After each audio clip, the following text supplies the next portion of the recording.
If you ask a disagreeable person what he wants, say, or she wants, they'll tell you right away. They know. It's like, this is what I want and this is how I'm going to get it. But agreeable people, especially if they're really agreeable, are so agreeable that they often don't even know what they want, because they're so accustomed to living for other people and to finding out what other people want and to trying to make them comfortable and so forth, that it's harder for them to find a sense of their own desires as they move through life. And that's not, look, there's situations where that's advantageous, but it's certainly not advantageous if you're going to try to forge yourself a career. That just doesn't work at all. And so even though on average men and women aren't that much different in terms of their levels of agreeableness by the group, if you go out and you look at the extremes, they're very different. So all of the most agreeable people are women, and all of the most disagreeable people are men. And the thing is, the extremes are often what matter rather than what's in the middle. And so one of the ways that's reflected in society, by the way, is there's way more men in prison. And the best personality predictor of being imprisoned is to be low in agreeableness. It makes you callous. Now you might think, well, what's the opposite of compassion and politeness? And the answer to that is, I think it's best sort of conceptualized as a trading game. So let's say that we're going to play repeated trading games. And if you're very agreeable, then you're going to bargain harder on my behalf than you're going to bargain on your own behalf. Whereas if you're very disagreeable, you're going to do the reverse. You're going to think, I'm in this trading game for me, and you're going to take care of your own interests. Where an agreeable person is going to say, no, at best, at worst, this has to be 50-50, but I'd like to help you every way I can. One of the things you have to be careful of if you're agreeable is not to be exploited, because you'll line up to be exploited. And I think the reason for that is because you're wired to be exploited by infants. And so that just doesn't work so well in that actual world. And one of the things that happens very often in psychotherapy, people come to psychotherapy for multiple reasons, but one of them is they often come because they're too agreeable. And so what they get is so-called assertiveness training, although it's not exactly assertiveness that's being trained. What it is the ability to learn how to negotiate on your own behalf. And one of the things I tell agreeable people, especially if they're conscientious, is say what you think. Tell the truth about what you think. There's going to be things you think that you think are nasty and harsh. And they probably are nasty and harsh. But they're also probably true. And you need to bring those up to the forefront and deliver the message. And it's not straightforward at all, because agreeable people do not like conflict. Not at all. They smooth the water. And you can see why that is in accordance with the hypothesis that I've been putting forward. You don't want conflict around infants. It's too damn dangerous. You don't want fights to break out. You don't want anything to disturb the relative peace.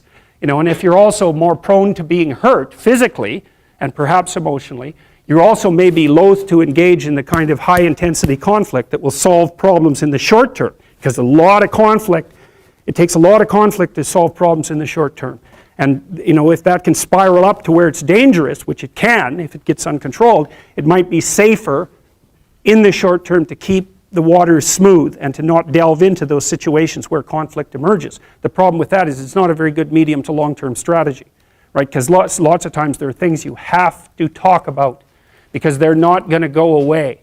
And the advantage to having a well-socialized disagreeable person is that they really don't let much get in their way.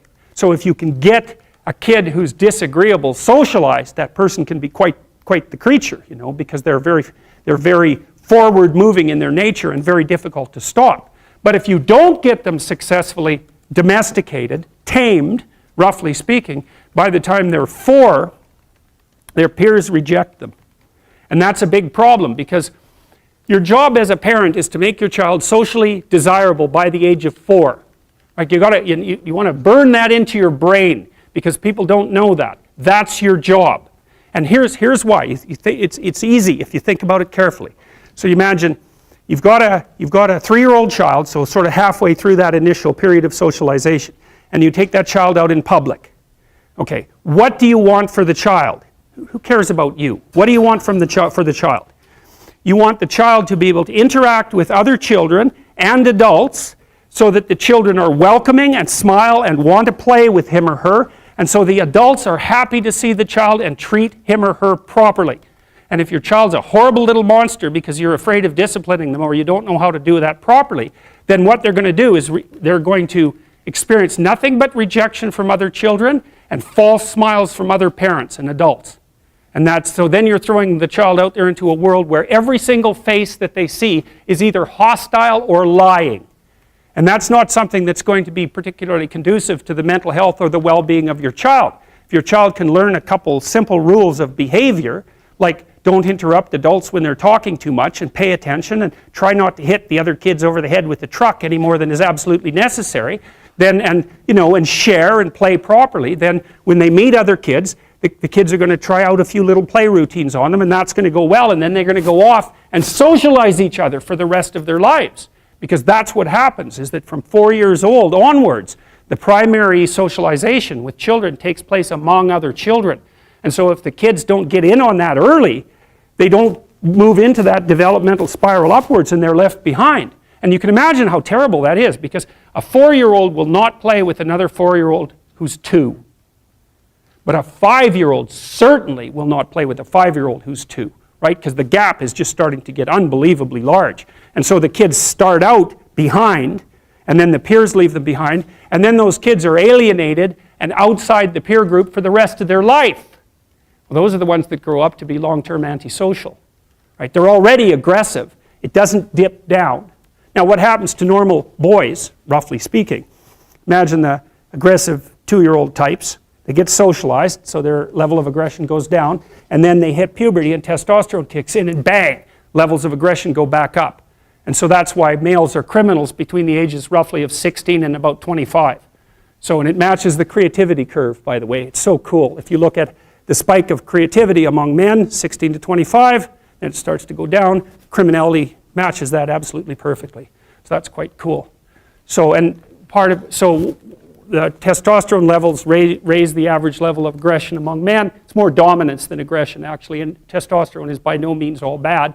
And then it starts to decrease at about age 25 or 26, which is usually when men stop staying up late at night, stop drinking as much, develop a full-time career, and take on the burdens and responsibilities and opportunities that are associated with a long-term partner and family.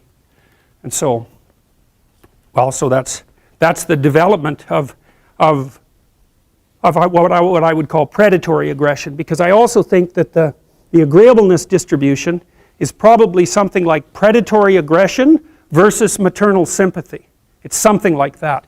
So if you look at other mammals that are predators, because we're predators as well as prey animals, if you look at other animals like bears, the male bear has absolutely nothing to do with the raising of the infants. In fact, the female bears will keep the male the hell away because he's likely to kill the infants and maybe even to eat them.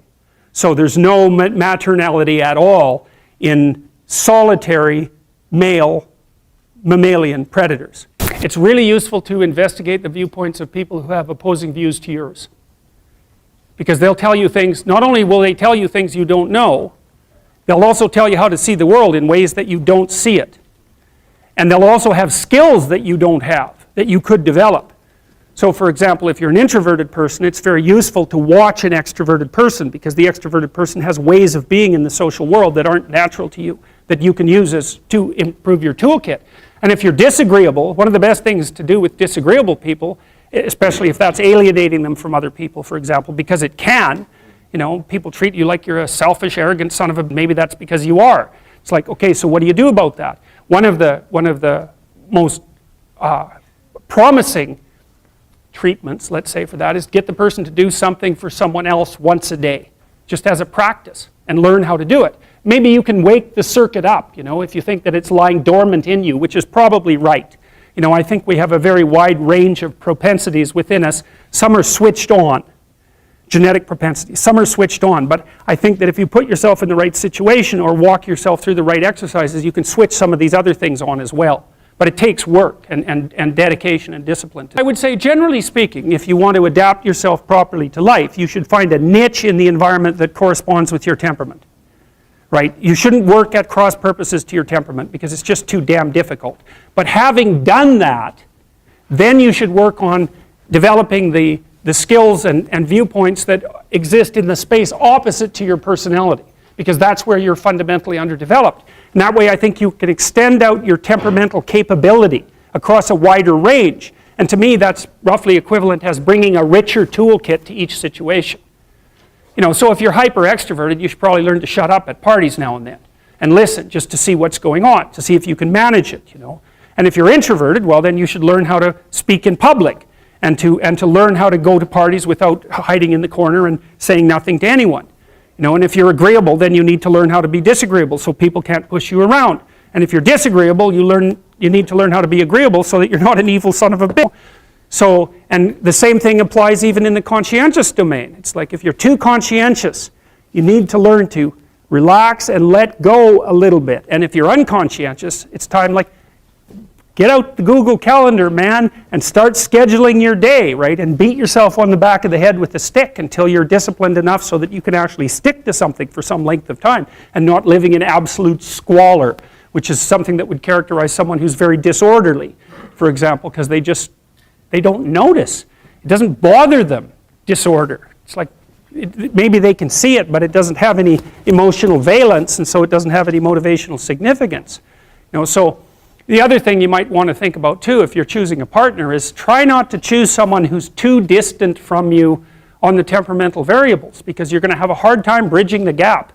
You know, it's hard for an introverted person and an extroverted person to coexist. And it's really hard for an orderly person and a disorderly person to coexist, because they will drive each other nuts.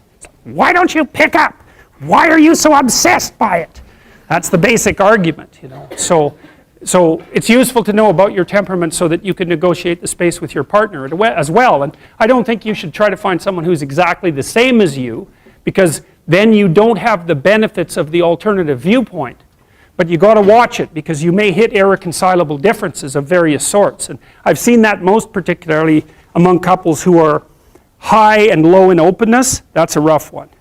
And also high and low in conscientiousness. That's another rough one, because they just cannot see how the other person sees the world at all.